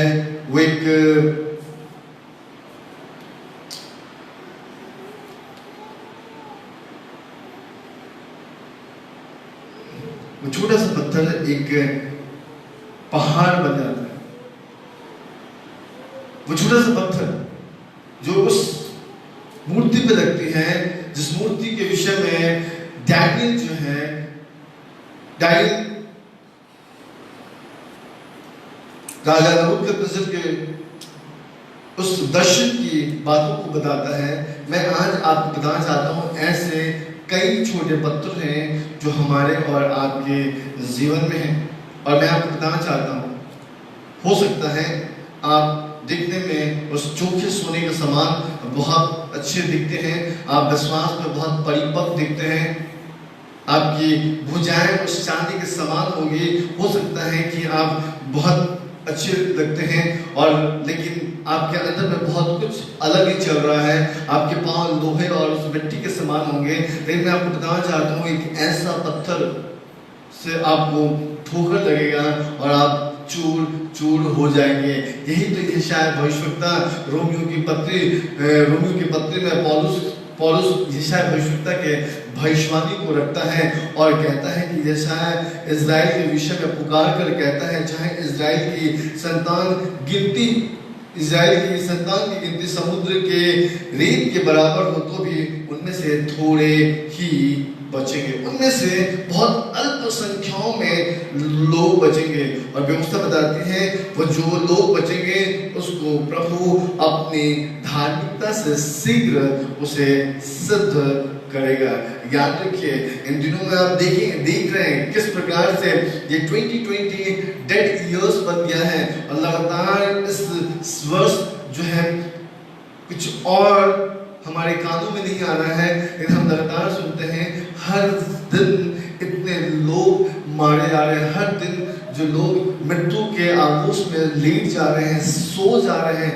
मेरे प्रियो, मैं आपको बताना चाहता हूँ, आप देखिए किस प्रकार से तूफान, डिजास्टर आकर, साइक्लोन आकर जो है लगातार आप देखिए पूरा वर्ल्ड की जो है पॉपुलेशन जो है वो धीरे धीरे कम होते जा रही है। मैं आज आपको सावधान करना चाहता हूँ और प्रभु के वचन से मैं आपको बताना चाहता हूँ, क्योंकि बाइबल बताती है जिसका नाम डैनियल था, जो बेलशस्सर भी कहलाता था, परमेश्वर ने उस पर एक बात प्रकट की और वो बात सच थी कि बड़ा युद्ध होगा उसने इस बात को जान लिया और उसको इस देखी हुई बात की समझ आ गई। डैनियल उसके 10 अध्याय उसके प्रथम वचन में लिखा है कि जो दर्शन परमेश्वर ने डैनियल को दिखाया था, जो दर्शन परमेश्वर ने नबूकदनेस्सर को दिखाया था, जिसकी प्रकटीकरण डैनियल ने किया, और जो दर्शन को परमेश्वर ने डैनियल को दिखाया था, बाइबल कहती है कि डैनियल जो बलत्सर कहलाता था, उसको उस भविष्यवाणी अर्थात उस विजन को उसे समझ में आ गया। क्या मुझे और आपको समझ में आ रहा है? क्या हम इस भविष्यवाणी की बातों को हम समझते हैं? क्या इस भविष्यवाणी की बातों की ओर हम कान लगाते हैं? मैं आपको बताना चाहता हूं, मैं न्यायी नहीं हूं कि मैं आपका न्याय कर सकूं। याद रखिए, अंतिम न्याय करने वाला एली था। उसके बाद कोई न्याय करने वाला नहीं हुआ, उसके बाद राजा बनते चले गए। अब न्याय केवल परमेश्वर के हाथों में है मेरे प्रिय। और मैं आपको बताना चाहता हूं कि अगर डैनियल को भविष्यवाणी की बातें समझ में आ गई, डैनियल परमेश्वर के दर्शनों को समझने लगा है। क्या आज जब व्यवस्था की पुस्तक हमारे पास है और जब हम इस व्यवस्था को लगातार हम अपने हाथों में उठा कर रखते हैं, अपने आगोश में हम छिपा के रखते हैं, लगातार हम इस वचन को जब हम पढ़ते हैं, तो क्या हमें इन भविष्यवाणी के विषय में जो संदेश हमें मिलता है, क्या वो हमें समझ में आता है? क्योंकि मैं आपको बताना चाहता हूं, कहीं ना कहीं आपके आत्मिक पिता, आपके आत्मिक माँ आपके पीछे बहुत परिश्रम करते हैं, और मैं आपको बताना चाहता हूं इन बातों को समझने की आवश्यकता है। मेरे प्रियो, बाइबल बताती है, ये जब लूका उसके 18 अध्याय को आप पढ़ेंगे, उसके 7 और उसके 8वें वचन को भी पढ़ेंगे, वहां पर लिखा है कि जब परमेश्वर आएगा तब क्या वो अपने लोगों के बीच में विश्वास पाएगा? क्योंकि डैनियल को तो समझ में आ गया था। क्या मुझे और आपको समझ में आ रहा है? व्यवस्था कहती है कि अतः क्या परमेश्वर अपने चुने हुओं का न्याय ना चुकाएगा, जो रात दिन उसकी दुहाई देते हैं, और क्या वह उनके विषय में देर करेगा? मैं तुमसे कहता हूं, वह तुरंत न्याय चुकाएगा। पर जब मनुष्य का पुत्र आएगा तो क्या वो पृथ्वी पर विश्वास पाएगा?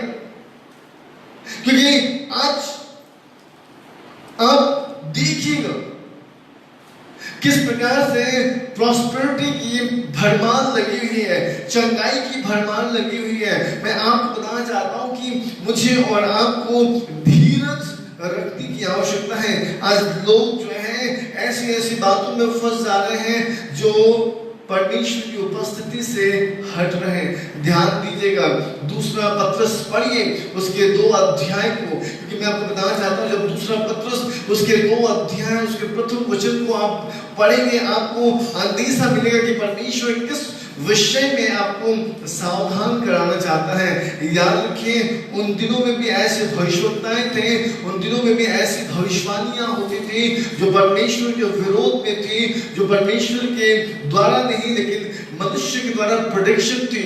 याद रखिए, व्यवस्था कहती है, परमेश्वर के वचन में लिखा है, दूसरा पत्रस उसके पहले से 30वें वचन को आप पढ़ेंगे।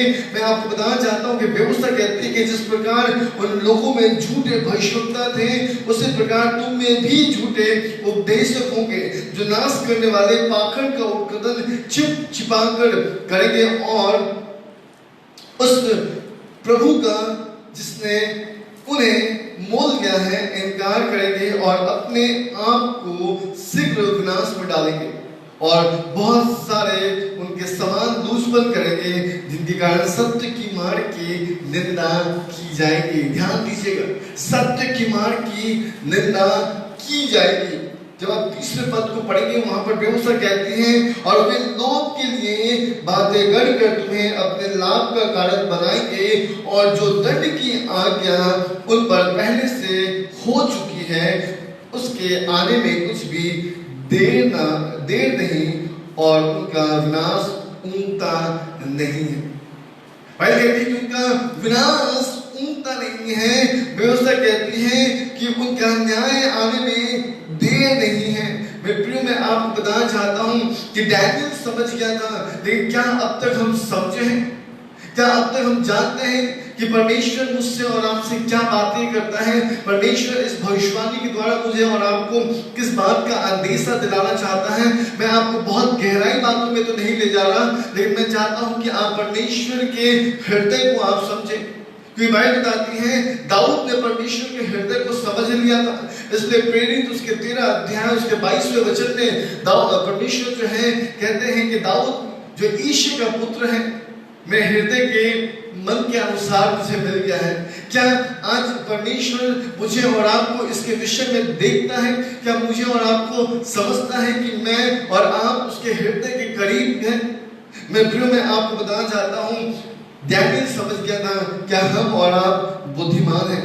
क्योंकि अगर हम और आप बुद्धिमान नहीं हैं तो मैं आपको बताना चाहता हूँ कहीं ऐसा ना हो कि उन थोड़े में से भी हमारा गिनती ना हो पाए। मैं बहुत जल्द समाप्त करूंगा, लेकिन मैं चाहता हूं कि कुछ वचनों को मैं आपके सामने रखूं और आप समझें कि परमेश्वर की भविष्यवाणी जो है बियॉन्ड टाइम, समय पे वेग के द्वारा वो पूरा होने वाला है, नित्य समय पर पूरा होने वाला है। मेरे साथ आप निकाल सकते हैं डैनियल उसके 11 अध्याय उसके 34 वचन में लिखा है, जब वे दुख में पड़े होंगे तब थोड़ा बहुत संभलेंगे, परंतु बहुत से लोग चिकनी चुपड़ी बातें कहकर उनसे मिल जाएंगे और बुद्धिमानों में से कितने गिरे और इसलिए गिरने पाएंगे कि जांचा जाए।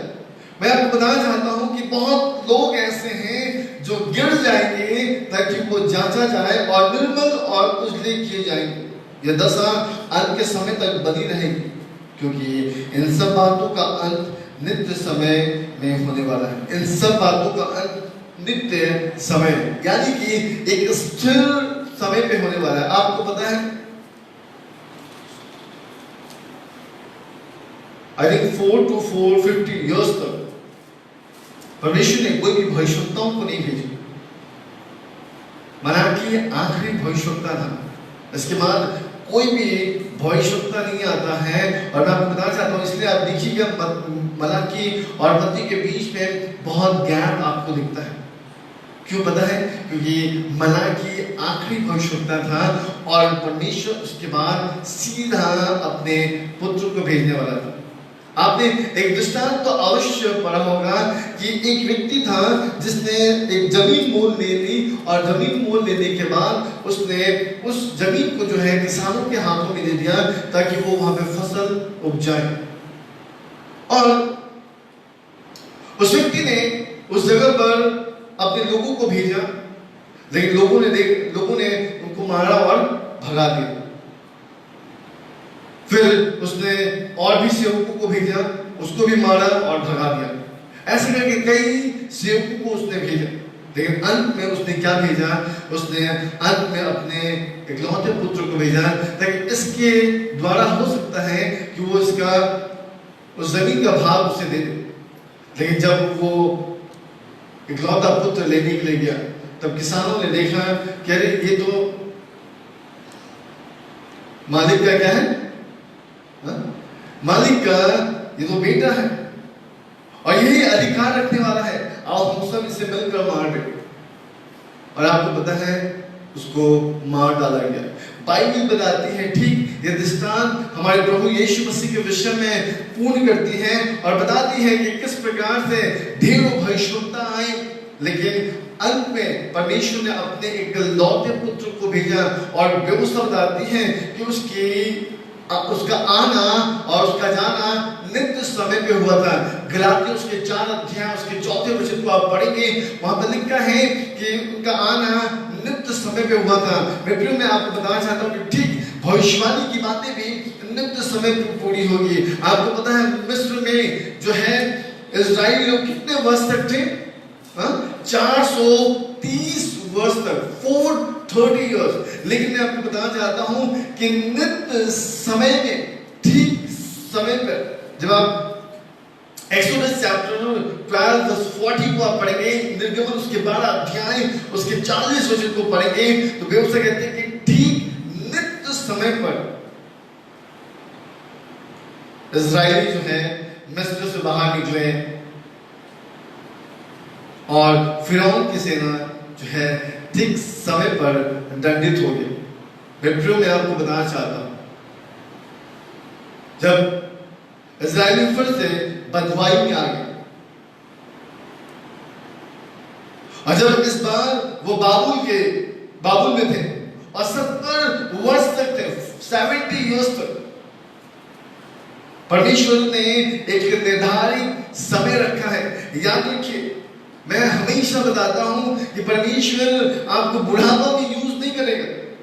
परमेश्वर ऐसे समय पे यूज नहीं करेगा जब आपके जीवन से कुछ भी बन नहीं पड़ता, लेकिन परमेश्वर आपको ऐसे समय पे इस्तेमाल करेगा जब आपके जीवन में सामर्थ हो, आपका निजी बल हो।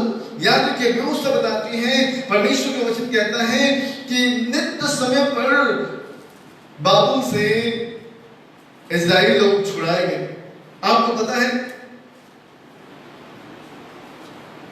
चलिए मैं चाहता हूं कि वचन आप पढ़े, यिर्मयाह उसके 25 अध्याय उसके 12 वचन, और परमेश्वर के वचन में लिखा है कि जब 70 वर्ष बीत चुके तब मैं बाबेल के राजा और उस जाति के लोगों और कादेशियों के देश के सब निवासियों को अधर्म का दंड दूंगा, यहोवा की ये वाणी है, और उस देश को सदा के लिए उजाड़ दूंगा। देखिए बाइबल क्या कहती है, जब आप 11 पद को पढ़ेंगे ना, वहां पे लिखा है कि 70 वर्ष तक वो गुलामी में थे, लेकिन 12 पद में लिखा है कि 70 वर्ष बीत चुके तब मैं बाबेल के राजा और उस जाति के लोगों और कादेशी के देश के सब निवासियों को अधर्म का दंड दूंगा, यहोवा की वाणी है, और उस देश को सदा के लिए उजाड़ दूंगा। मेरे प्रियो, मैं आपको बताना चाहता हूं, आप पढ़िएगा कि किस प्रकार से परमेश्वर ने उस देश को उजाड़ कर दिया, किस प्रकार से बाबेल के राजा को दंडित परमेश्वर ने किया। कब किया?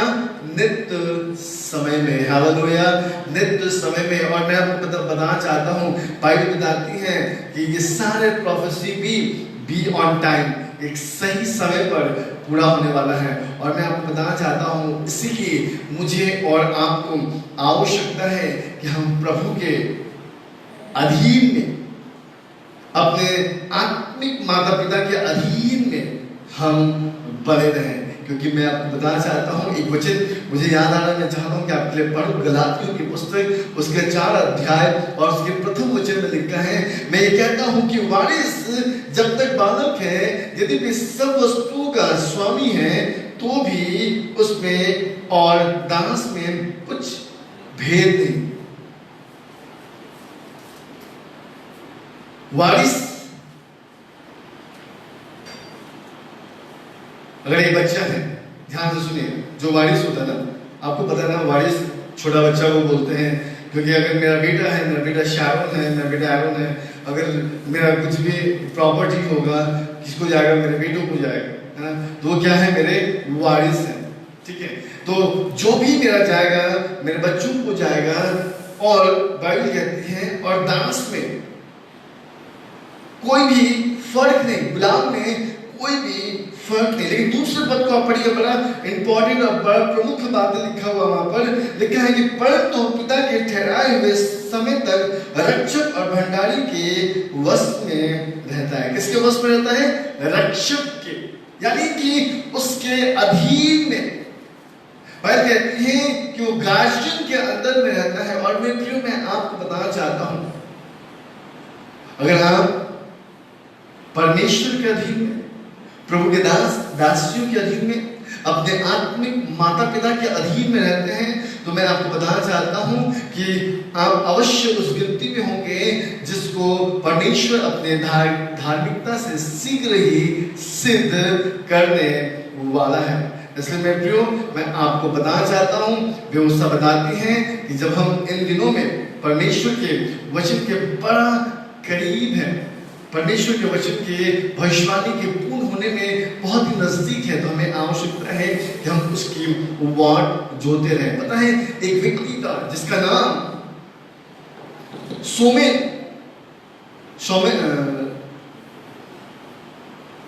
जिसका नाम सोमेन था। आई थिंक वो लूका उसके 2 अध्याय में लिखा है। लूका उसके 2 अध्याय उसके 25 वचन का हम निकालते हैं। वहां पे एक व्यक्ति है जिसके विषय में जिक्र होता है, और वो व्यक्ति जो है किसी की अपेक्षा कर रहा था, किसी का वेट कर रहा था कि वो आए और उसको देखे, तब जाकर उसके जीवन का अर्थात इस पृथ्वी पे आना सफल होने पाए। लूका उसके 2 अध्याय और उसके 25 वचन को हम लोग पढ़ेंगे। वहां पे लिखा है कि देखो, यरूशलेम में सोमेन नाम एक मनुष्य था, और वो मनुष्य धर्मी और भक्त था, और इस्राएल की शांति की वाट जोड़ रहा था, और पवित्र आत्मा उस पर था।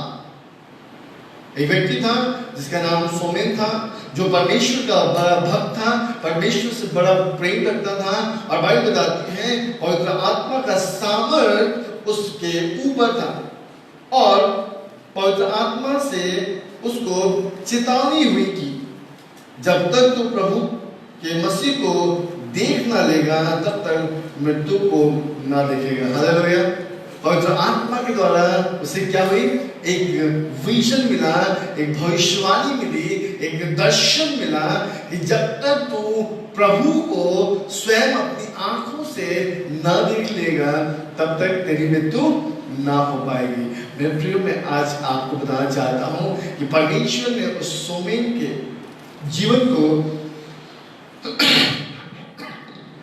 माफ कीजिएगा, परमेश्वर ने उस व्यक्ति के जीवन को नित्य समय तक निर्धारित करके रखा था, ताकि वो स्वयं प्रभु को अपनी आंखों से देखे और उसके बाद वो इस संसार को छोड़ दे। मेरे प्रियो, मैं आज आपको बताना चाहता हूँ, ठीक परमेश्वर ने मेरे और आपके लिए भी ऐसे ही सामर्थ के काम वो करना चाहता है। वो चाहता है कि हम परमेश्वर के किए हुए भविष्यवाणी के शब्दों को अर्थात उसके वचनों के ऊपर में हम मन लगाकर परमेश्वर की ओर हम ताकते रहें, क्योंकि व्यवस्था कहती है कि हमें आवश्यकता है कि जब हम परमेश्वर की ओर हम नित्य ताकते रहेंगे, क्योंकि व्यवस्था बताती है उस व्यक्ति के ऊपर में क्या था? पवित्र आत्मा का सामर्थ्य। आप जब प्रेरित उसके 1 अध्याय उसके 8वें वचन को पढ़ेंगे, when Holi spirit comes upon you, जब पवित्र आत्मा तुम पर आएगा तो तुम सामर्थ पाओगे, और क्या होंगे? सामरिया, यूदिया, यरूशलेम और दुनिया के छोर तक गवाह ठहरोगे। कब होगा? जब पवित्र आत्मा के सामर्थ्य को आप पाएंगे। पता है, उस व्यक्ति के ऊपर में पवित्र आत्मा का सामर्थ्य था, और जब उसने पवित्र आत्मा के सामर्थ्य को अपने ऊपर में, जब उसके ऊपर में था, तो वो पवित्र आत्मा के द्वारा उन वाक्यों को अर्थात उस दर्शन को पाया। और बाइबल कहती है कि जब तक तू प्रभु को अपनी आंखों से ना देख ले, तेरी मृत्यु ना होगी। मेरे प्रियो, मैं आज आपको बताना चाहता हूँ, संसार का हर एक व्यक्ति जो है वो मृत्यु को अवश्य देखेगा, मैं और आप भी देखेंगे, लेकिन मैं आपको बताना चाहता हूं कि हमारे पास एक सुसमाचार है, और वो ये है कि इस मृत्यु के बाद भी हम जीवन को देखेंगे। हालेलुया। हमारे पास दूसरी मृत्यु नहीं होगी। याद रखिएगा, हम बहुत आयत के जीवन को जीने वाले हैं, और इसलिए मैं आज आपको बताना चाहता हूं कि मुझे और आपको लगातार उस परमेश्वर की ओर ताकते रहने की आवश्यकता है। आखिरी एक वचन में आपको पढ़ना चाहता हूँ, और मैं चाहता हूँ कि आप इस वचन को समझें। डैनियल उसके 9 अध्याय उसके 24 वर्ड को, और वहाँ पे लिखा 24 से 27 को आप अपने घर पे पढ़ लीजिएगा, और वहाँ पे देखिएगा, मैं केवल एक ही वचन को पढ़ूंगा। वहाँ पे लिखा है कि तेरे लोग और तेरे पवित्र नगर के लिए 70 सप्ताह ठहराए गए हैं कि उनके अंत तक अपराध का होना बंद हो, और पापों का अंत और अधर्म का प्रायश्चित किया जाए, और युग युग की धार्मिकता प्रकट हो, और दर्शन की बात और भविष्यवाणी की छाप दी जाए, और परम पवित्र स्थान का अभिषेक किया जाए। ध्यान से सुनिएगा, बस मैं थोड़ा सा इसके विषय में बताऊंगा और फिर मैं समापन की ओर जाऊंगा। व्यवस्था कहती है कि तेरे लोग और तेरे पवित्र नगर के लिए 70 सप्ताह ठहराए गए। परमेश्वर ने एक नित्य समय दिया है, एक परफेक्ट टाइम दिया है, और बाइबल कहती है कि उसके अंत का अपराध का होना बंद हो जाए। अपराध का होना भी बंद होगा और पाप का अंत और अधर्म का प्रायश्चित किया जाए और युग युग की धार्मिकता प्रकट हो और दर्शन की बात और भविष्यवाणी की छाप दी जाए और परम पवित्र स्थान का अभिषेक किया जाए। और पता है यह अभिषेक किससे? परमेश्वर, अर्थात उस धार्मिकता के द्वारा, जिस धार्मिकता की बात मैं आपको कर रहा हूँ, व्यवस्था कहती है उस धार्मिकता के द्वारा परमेश्वर क्या करेगा? व्यवस्था कहती है कि उस धार्मिकता के द्वारा वो हमें शीघ्र सिद्ध करेगा। याद रखिए, क्योंकि आज मैं आपको बताना चाहता हूँ जब हम एक ऐसे समय पे हैं तो हमें बी ऑन टाइम परमेश्वर के उपस्थिति में आने की आवश्यकता है। कई बार कलीसिया जो है लॉकडाउन से पहले जब स्टार्ट होती थी, मैंने अपनी कलीसिया में खुद देखा है, मैं दूसरी कलीसिया के बारे में क्या बताऊं। मेरी कलीसिया 9:30 में स्टार्ट होती है, लोग 10 o'clock और 10:15 और 10:30 तक लोग कलीसियाओं में पहुंचते हैं। मैं आपको बताना चाहता हूँ केवल मेरी ही कलीसिया की हाल नहीं, लेकिन तमाम कलीसियाओं की हाल इस प्रकार से है। अभी भी लोग जो है प्रभु के अधीन नहीं, आत्मिक माता पिता के अधीन नहीं है। और मैं आपको बताना चाहता हूँ क्या ही भयानक बातें हैं ये। और इसलिए मैं आपको बताना चाहता हूँ कि हमें लगातार परमेश्वर के वर्ड जोड़ने की आवश्यकता है, लगातार हमें परमेश्वर के करीब रहने की आवश्यकता है। व्यवस्था बताती है, परमेश्वर के वचन में लिखा है, मैं यहोवा की ओर ताकता रहूंगा और अपने उद्धारकर्ता परमेश्वर की वर्ड जोता रहूंगा, मैं परमेश्वर मेरी सुनेगा। जब आप परमेश्वर की ओर ताकेंगे, जब उद्धारकर्ता परमेश्वर के वर्ड जोड़ेंगे, जब आप लगातार उस परमेश्वर को आप पुकारेंगे, लगातार आप परमेश्वर से प्रार्थना करेंगे, मैं आपको बताना चाहता हूँ अवश्य परमेश्वर आपकी प्रार्थनाओं को सुनेगा। आपको चिन्ह और चमत्कार की ओर भागने की आवश्यकता नहीं, प्रॉस्पेरिटी की ओर भागने की आवश्यकता नहीं, चंगाई की ओर भागने की आवश्यकता नहीं, लेकिन मैं आपको बताना चाहता हूँ आप स्थिर मन से आप परमेश्वर को पुकारिए। परमेश्वर और अपने आप ही आपके जीवन में जो है वो मिरेकल करेगा, वो सामर्थ का काम करेगा। और मैं आपको बताना चाहता हूँ कि परमेश्वर आपके जीवन में अद्भुत रीति से कार्य करेगा और आप परमेश्वर के सामर्थ का प्रतिफल अपने जीवन में देख पाएंगे। याकूब एक बात कहता है जो मैं कहकर समाप्त करना चाहता हूँ, याकूब उसके 5 अध्याय और उसके 7वें वचन में, इसलिए हे भाइयों प्रभु के आगमन तक धीरज धरो। याद रखिए कि अगर आपको किसी भी प्रकार का प्रॉब्लम है, किसी भी प्रकार की कॉम्प्लिकेशंस है, आपको भागने की आवश्यकता नहीं, आपको पैनिक होने की आवश्यकता नहीं। इस कोविड-19 से मत पैनिक होइए, अम्फान साइक्लोन से पैनिक मत होइए, मत देखिए आसमान की ओर। लेकिन मैं आपको बताना चाहता हूँ केवल अगर देखना है आप परमेश्वर की ओर देखिए, देखना है खुदा बाप के कलाम की ओर देखिए, देखना है तो पवित्र आत्मा की उपस्थिति में होकर उन दर्शनों को देखिए जो परमेश्वर आपके द्वारा आपकी कलीसियाओं को बताना चाहता है। मैं आपको बताना चाहता हूँ कि आज बहुत से भविष्यवक्ताओं की आवश्यकता है, बहुत से ऐसे प्रभु के जनों की आवश्यकता है और ऐसे जन जो है हमारी कलीसियाओं में है। और मैं आपको बताना चाहता हूँ और आपको उत्साहित करना चाहता हूँ कि आज हमें परमेश्वर के राज्य के लिए खड़े होने की आवश्यकता है। इसलिए हे मेरे भाइयों प्रभु के आगमन तक धीरज धरो। और मैं आपको बताना चाहता हूँ कि जब आप धीरज धरेंगे, जैसे किसान पृथ्वी के बहुमूल्य फल की आशा रखता हुआ प्रथम और अंतिम वर्षा होने तक धीरज धरता है, वचन कहता है कि तुम भी धीरज धरो और अपने हृदय को दृढ़ कर प्रभु का आगमन निकट है। जिस प्रकार एक किसान पहले और अंतिम वर्षा की अपेक्षा करता है, याद रखिएगा उसी प्रकार बाइबल कहती है मुझे और आपको भी धीरज धरने की आवश्यकता है। पहली भविष्यवाणी हो चुकी है, अब भविष्यवाणी की बातों को हम देख सकते हैं, भविष्यवाणी की बातों को पूर्ण होते हुए हम देख सकते हैं। आने वाले दिनों में अभी तो बहुत कम है, लेकिन आने वाले दिनों में और भी कलेश होगा, और भी संकटें होंगी, इसलिए मेरे प्रियो मैं आपको बताना चाहता हूँ कि मुझे और आपको धीरज धरने की आवश्यकता है। आइए इस वक्त हम अपने आप को बंद करेंगे, अपने आप को उस खुदा बाप के अधीन लेके जाएंगे। आइए उस खुदा बाप से हम प्रार्थना करेंगे ताकि आज परमेश्वर हमें एक नई सामर्थ्य, एक नया अभिषेक से हमें भर दे, ताकि हम उसके उपस्थिति में होकर हम उसकी महिमा और उसकी प्रशंसा करने पाए। Hallelujah, thank you Lord, we worship you Jesus, hallelujah. रिबांदा खारा बशीरी अंदा खारा बाबा, हालेलुया। धन्यवाद धन्यवाद धन्यवाद धन्यवाद धन्यवाद। पवित्र पवित्र पवित्र पवित्र पवित्र परमेश्वर प्रभु, हम आपकी स्तुति करते हैं, आपकी आराधना करते हैं पिता। हम आपके नाम की महिमा और आपकी प्रशंसा करते हैं पिता। हम धन्यवाद करते हैं प्रभु इन भविष्यवाणी के वचनों के लिए परमेश्वर, जो प्रभु आपने यशायाह भविष्यवक्ता के मुख के द्वारा परमेश्वर बताएं कि किस प्रकार से इस्राएलियों की गिनती तो समुद्र की टिप्पू के समान बढ़ेगी, लेकिन उनमें से थोड़े ही बचेंगे, और जो थोड़े बचेंगे वो प्रभु आपकी धार्मिकता के द्वारा शीघ्र ही सिद्ध किए जाएंगे। तारे परमेश्वर हम धन्यवाद देते हैं प्रभु, जिस प्रकार डैनियल आपके वचनों को समझा प्रभु, आपके दर्शनों को समझ गया प्रभु, उन्हें दीजिए कि आज की कलीसिया प्रभु आपके वचनों को समझने पाए, आपके दर्शन की बातों को, आपके भविष्यवाणी की बातों को परमेश्वर उनके ऊपर में खोलने पाए प्रभु, ताकि पिता आपको महिमा मिलने पाए। पिता इस ऑनलाइन देखने वाले तमाम विश्वासियों को परमेश्वर प्रभु, हर एक जन को परमेश्वर हम आपके अधीन लेके आते हैं प्रभु, आपके लहू में हम छिपाते हैं परमेश्वर।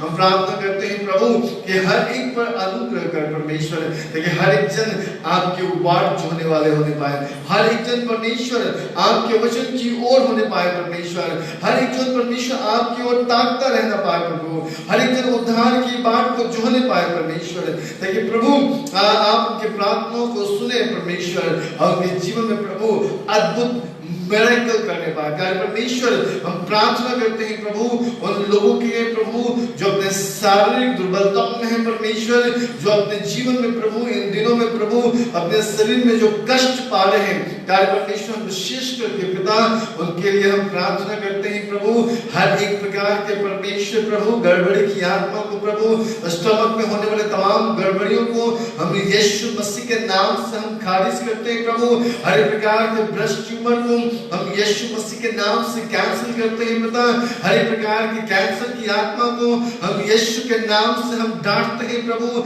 हर एक प्रकार के अर्थराइटिस की आत्मा को हम यीशु के नाम से कैंसिल करते हैं पिता, हर एक प्रकार के थायराइड की आत्मा को प्रभु, हर एक प्रकार के विटामिन डी डिफिशिएंसीज को परमेश्वर, ओ प्रभु हर एक प्रकार के शुगर की आत्मा को प्रभु, हाइपरटेंशन स्पिरिट को परमेश्वर, ओ प्रभु हर एक प्रकार के प्रभु भरमाने वाली आत्मा को परमेश्वर, every kind of body pain I cancel in the name of Jesus Christ. ओ पिता हम प्रार्थना करते हैं प्रभु इन दिनों में प्रभु जो कोविड-19 से लोग संक्रमित है पिता, हम यीशु मसीह के नाम से प्रार्थना करते हैं प्रभु जो सारा संक्रमित यीशु के नाम से पिता उस नर की आग में जल जाने पाए पिता, यीशु के नाम से परमेश्वर प्रभु आपके लोगों के ऊपर में प्रभु आपका अनुग्रह होने पाए पिता, ताकि परमेश्वर हर एक जन प्रभु आपके छुटकारे से भरकर पिता आपको महिमा देने पाए। और परमेश्वर जिस प्रकार डैनियल ने प्रभु आपके दर्शन को, आपके विजन को समझा प्रभु, उसी प्रकार प्रभु आप अपने भक्तों को प्रभु अपने दर्शन की बातों को समझाइए प्रभु, प्रकाशनाओं के द्वारा, वचनों के द्वारा परमेश्वर प्रभु, अपने दासों के द्वारा परमेश्वर, ताकि पिता हर एक के जीवन के द्वारा आपको महिमा मिलने पाए। हम धन्यवाद करते हैं प्रभु आज के भविष्यवाणी के वचनों के द्वारा परमेश्वर आपने हमसे बातचीत किया और बताया प्रभु कि किस प्रकार हमें आपके वार्ड जोड़ने की आवश्यकता है, हमें धीरज धरने की आवश्यकता है। जिस प्रकार सोमन ने प्रभु धीरज धरा और पवित्र आत्मा का सामर्थ उसके ऊपर में था और उसने अपने खुले आंखों से प्रभु आपको देख पाया। प्यारे परमेश्वर उसी प्रकार से प्रभु हमें धीरज दीजिए, ताकि जिस प्रकार एक किसान प्रभु अपने पहले और अंतिम वर्षा की उम्मीद करता है प्रभु, इंतजार करता है, प्यारे परमेश्वर उसी प्रकार प्रभु हम आपके आने का इंतजार करें प्रभु, लगातार आपकी ओर वाट जोहने पाए प्यारे परमेश्वर, ताकि प्रभु आपको महिमा मिलने पाए। हम धन्यवाद करते हैं पिता, सारी महिमा हम आपको देते हैं। इस छोटी सी विनती और प्रार्थना अपने उद्धारकर्ता प्रभु यीशु मसीह के मीठे और सामर्थ्य नाम से मांगते हैं, सुनिए और स्वर्ग राज्य में कहेंगे आमीन।